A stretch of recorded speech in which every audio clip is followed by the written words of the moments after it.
Facebook said Tuesday that there was no malicious activity behind a faulty configuration change that prevented its 3.5 billion global users from accessing its apps the day before. It described the blackout that also impacted Instagram, WhatsApp, and Messenger as part of routine maintenance to the company's network that went wrong.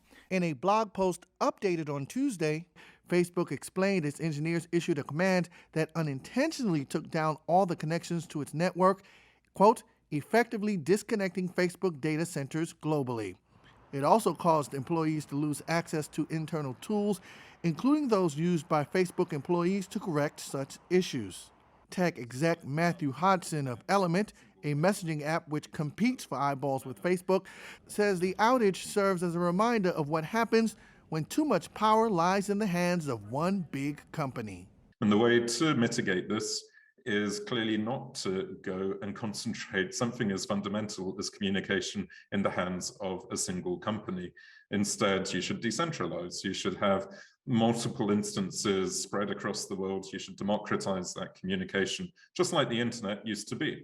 Like lots of different ISPs, lots of different websites, lots of different email servers, and you spread the risk then over the entire globe rather than putting it in the hands of a single company. Facebook CEO Mark Zuckerberg issued an apology on Monday via the company's Facebook page.